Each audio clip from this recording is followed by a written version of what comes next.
the past years, like in the generation of our moms and they were, mental health and wellness was not a thing. But now our generation is really embracing. And I wish the boy child can embrace it more. I don't know what we'll do with boy child. Boy child, boy child, boy child. And I think we just need to bring boy child on board. Yeah.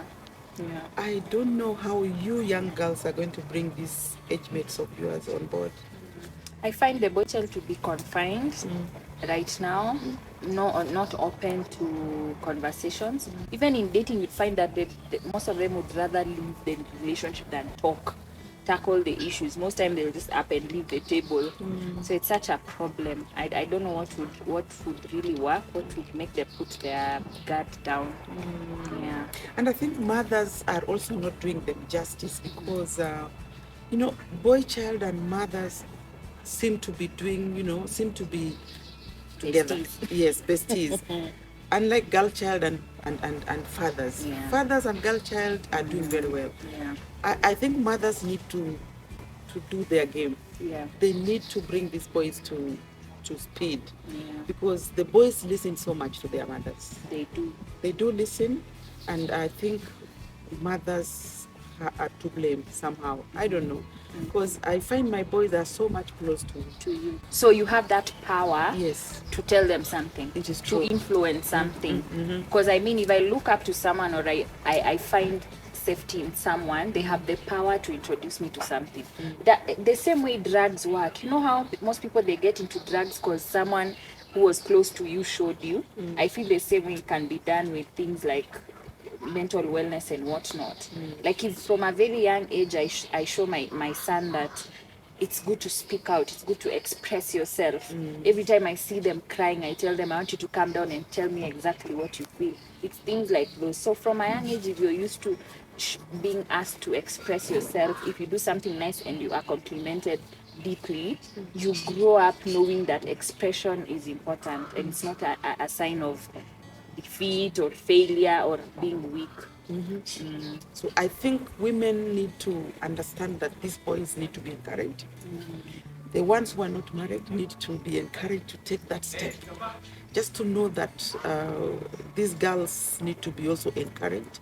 Because the boys are not taking that initiative to put the rings on those fingers. They're so scared of girls. It's true. You know, when we sit with friends, we are like, people, like years back, it was very easy for a guy to approach you, even in a restaurant, like, hey, I like you, can I have you? Right now, Aki ma'am, they are not talking to us. They're Why don't you take the initiative? Is it no, an you know, as we are abomination? seated here, we like, oh, we want to be pursued. Don't wait. I mean, I think you should not wait to be pursued. I think you should. You know what I realized last week? A guy can like you. He's there overthinking about, what if she rejects me? So I think I agree with you in the part of like making the first move. I don't mean like telling, hey, I like you, can I have your number? No, just easen the mood. Yeah. That is, bring out your feminine, energy and just be warm and welcoming. You know, because tunatembeanga, someone was saying nowadays you meet ladies walking in the morning, kama wanapanga harusi ya wako na mbio, wamekaza sura. So I think like be approachable, smile. I'm trying to do that now because I used to realize, sometimes if someone takes a photo of you unknown, you're like, why am I too serious? So things like that. Be approachable, then make it safe and warm for him. Then now he can talk to you. See, hata wewe ndio unaanza kufuata, give me your number, when are you available? Hapo umeenda sana. But is there a possibility that you could be approachable and yet this person is not really saying that? Then I wouldn't believe he wants me. Me, I think there is that issue of being responsible. The boys are not responsible. They are fearing responsibility. Yes. And I think times are just hard right now. And I think when now a man thinks about pursuing you, he's also thinking of the aspect of taking care of you and whatnot. But that should not be the issue. Yeah. I think, again, there's the issue of respect. The women are maybe not showing respect. Because I think a man just needs respect. Yeah, respect. The same way we women feel loved when a guy gets you gifts. Yes. He does little things for you. I realize that expresses love to us. Men receive love through respect. When you respect a man, he feels love. And us, sometimes we think telling a man, I love you, babe, sending him 20 messages the whole day about how he needs to, you think it's love? For him, it's just that respect that is very important. That is true. And I think the respect bit of it is important, yes. But also the men don't know how to love. Yeah. Because the language of love is not something that they really know, especially the African man. Yeah, and I hate that they want. So a guy could date maybe someone called Jerry, then he comes and meets me, Chef. The problem with men, they want how they loved Jerry to transfer the same data to me. Yes. And maybe that's not how I receive love.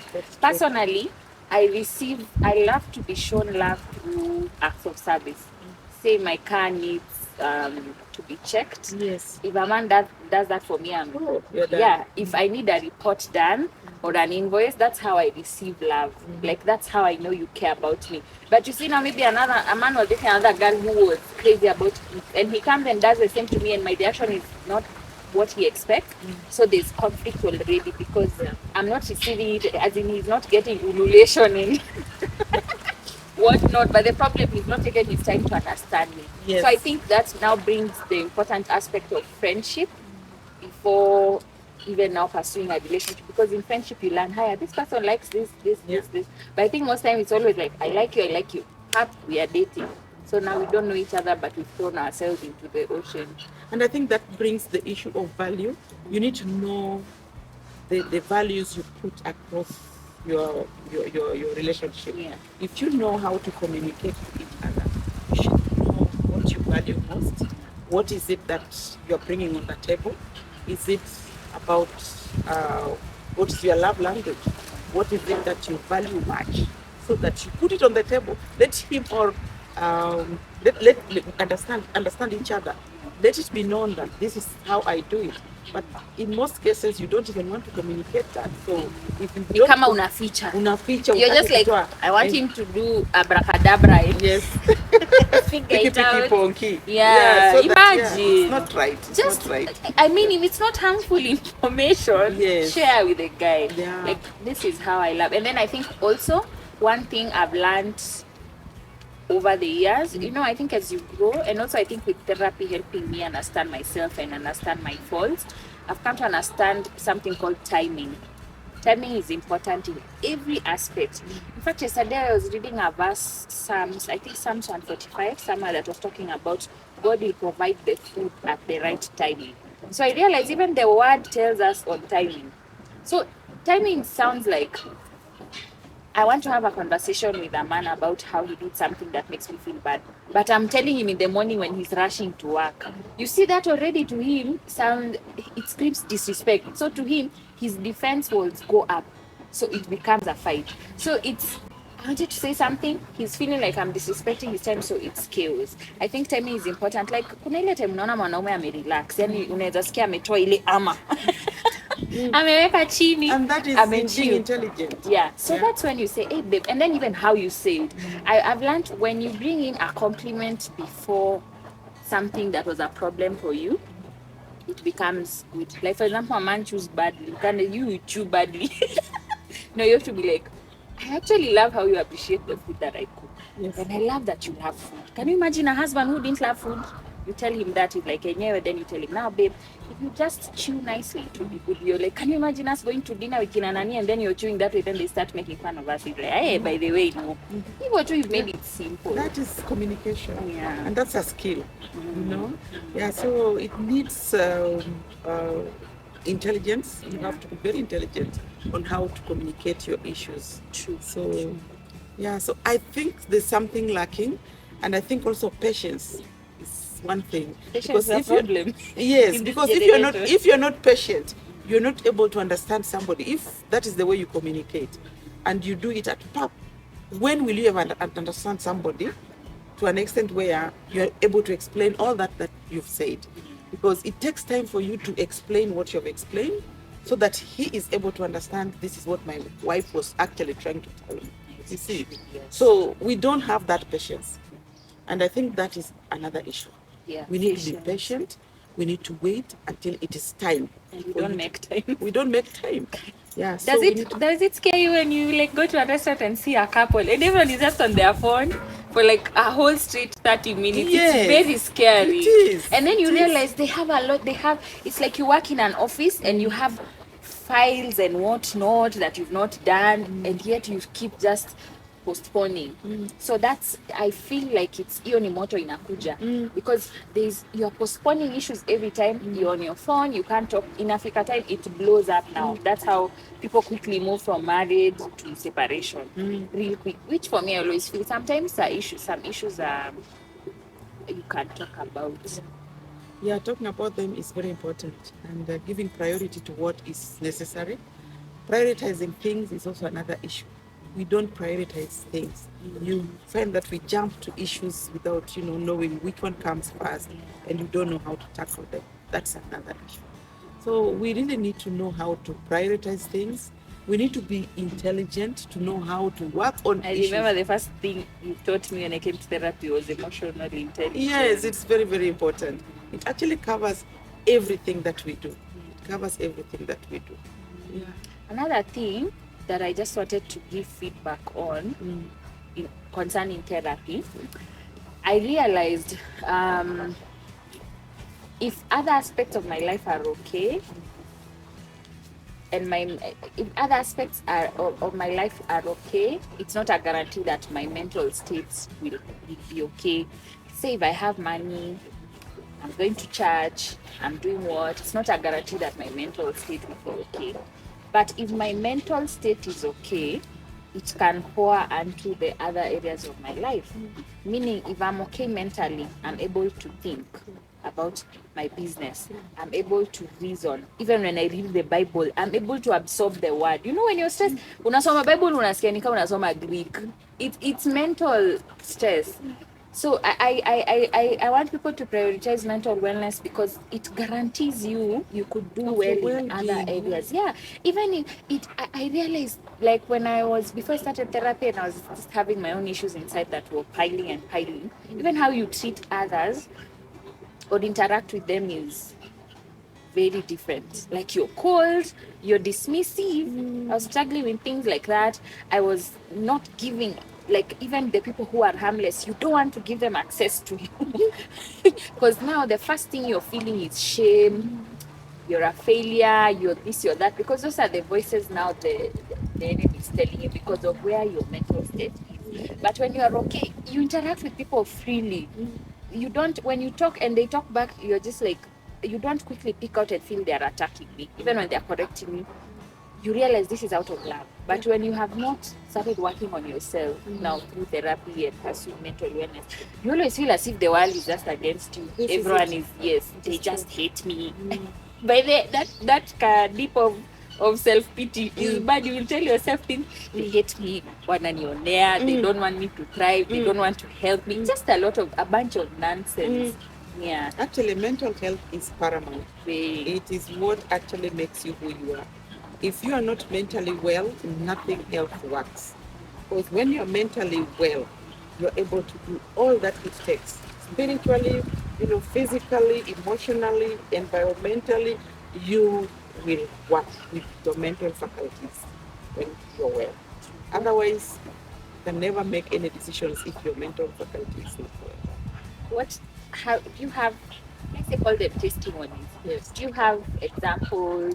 I know, of course, you can't tell us deeply, but do you have stories where you've actually seen people come here when they are coaching kabisa and you see them change and improve and even excel, say, in their careers? Yes, quite a number. In fact, the problem that I would say we have, a challenge that we really have, is that people come here with issues and they never come back.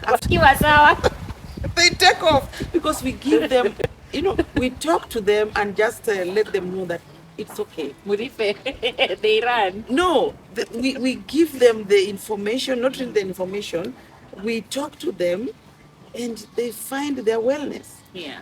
They come here when they've reached what we call a wellness junction, where they are not able to even make decisions. They're making very bad decisions. And when we unearth and pinpoint exactly where the problem is, they get well. and they wonder, oh, you mean this was the challenge? Imagine. I remember I came to you last year. At time I was like, Mommy, I'm done with business. Yes. I'm exhausted.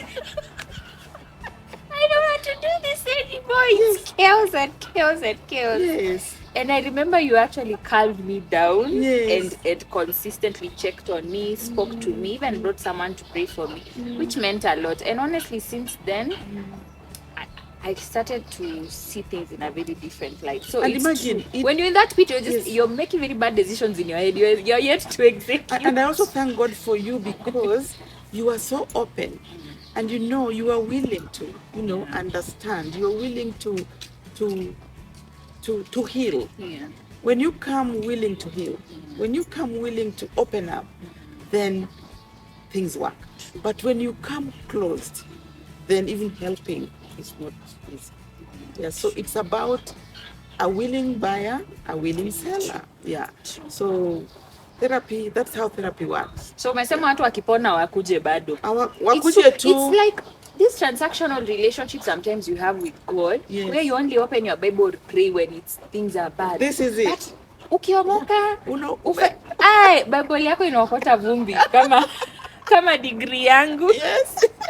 Unaenda kutafuta wakati unatafuta kazi. And that's the mistake we make, because even when I'm okay, I need to constantly come, you talk to me, we check if there's any underlying issues that is yet to mature. That is prevention. Yes.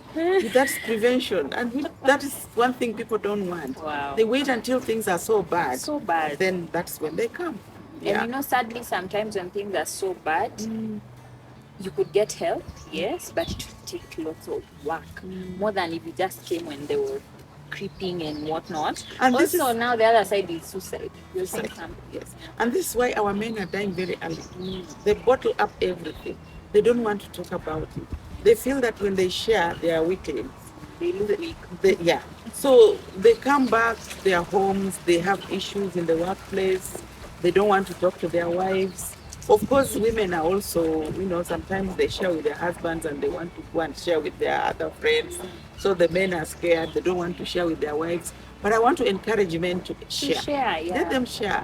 The little that they have, let them share. Let them be friends with their wives. Let them be friends with their, their spouses and their, partners. Even their friends. You might notice, like, men can be boys, but they don't know what is going on in each other's lives. Yeah, this is it. Someone commits suicide, they're like, what? We were with him yesterday. We had 10 beers. They don't share. Today is dead. They don't share. Yeah, vulnerability is okay. And it's not a sign of weakness. No, it's not.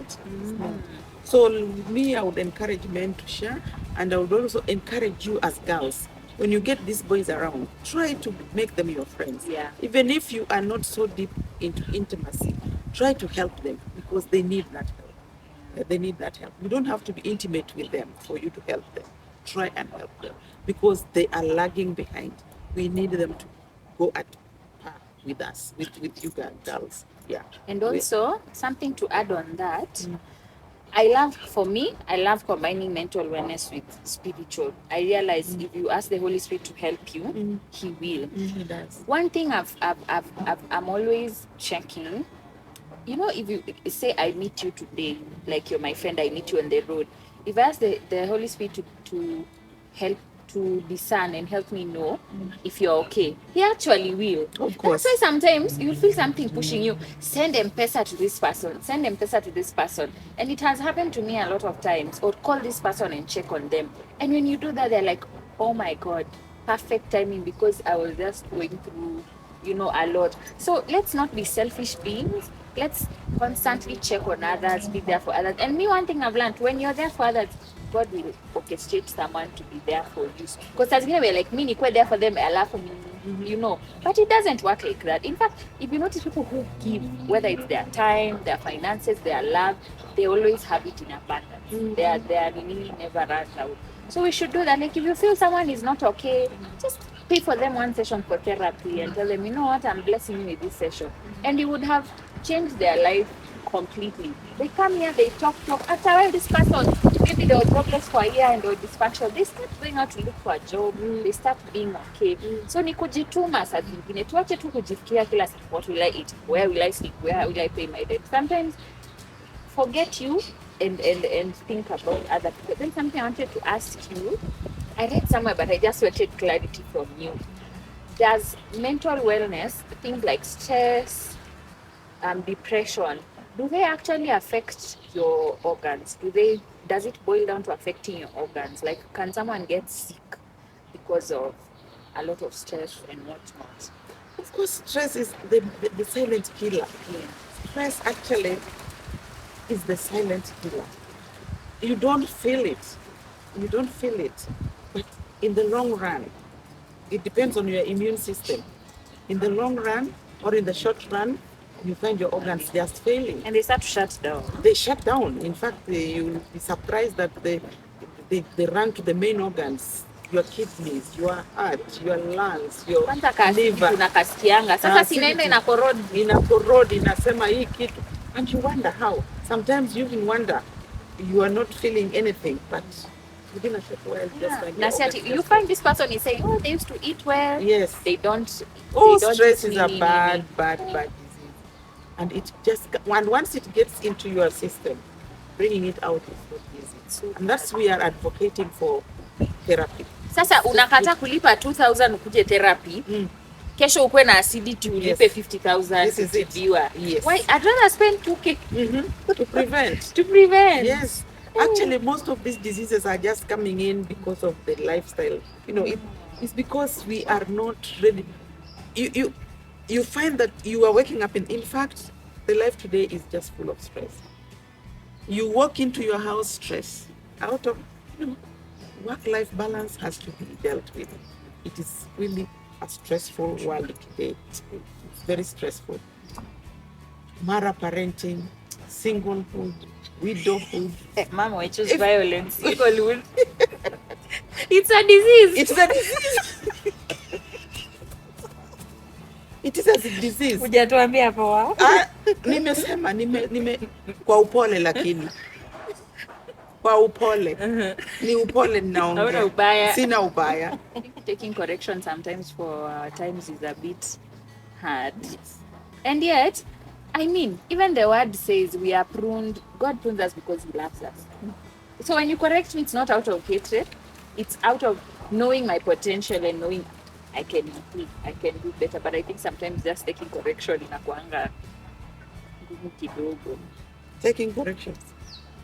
Unajua hata wakati wetu mtu alikuwa anafinywa unakaa kwa hiyo boma, but you're just there because you don't want shame. Utaki kuanuliwa nje. Utaki kukua the type that went to sisi wezi tutesa. Siku hizi kwanza maisha ni rahisi, kuna movers company. Kuna girlfriends wa kunisaidia kulia. Things have really changed. But are you people ready to settle? Tunaweza kula ndio uulize hii swali. I think we are. I think a lot of times unapata tu joker, anapata mtu serious. Who is the joker here? We can't specify to say girls are jokers, men are jokers. They're just jokers on both ends. Both ends. Yeah. So I think that is where now being self-aware and knowing this is who I am, this is what I want, and I won't settle for this, it comes in there. Because honestly, I'm sure as a therapist you can say there are people who settle for less and it's chaotic. Mtu anaweza kuja therapy January to December because they just settle for someone who has an unteachable spirit. They are angry, they have 1 million, things and issues that they don't want to deal with. So it's chaotic.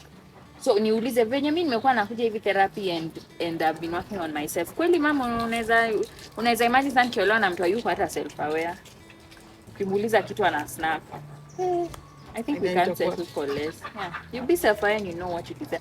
Then understanding the negotiables and non-negotiables.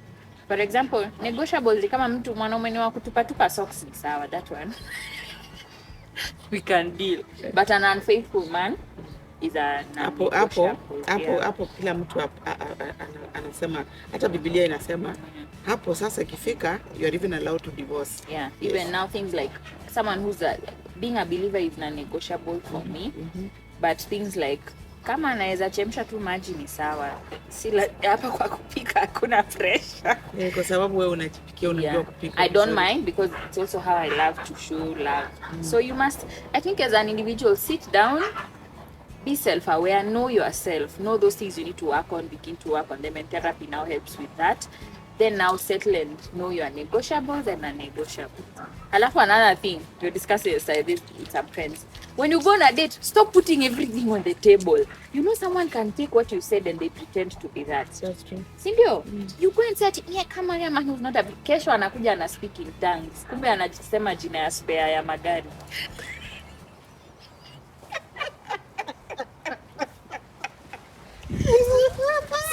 So don't put all your cards on the table.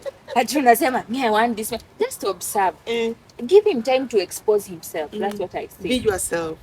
Mwanaume patia dem time aji-expose, ajianike kama lizard.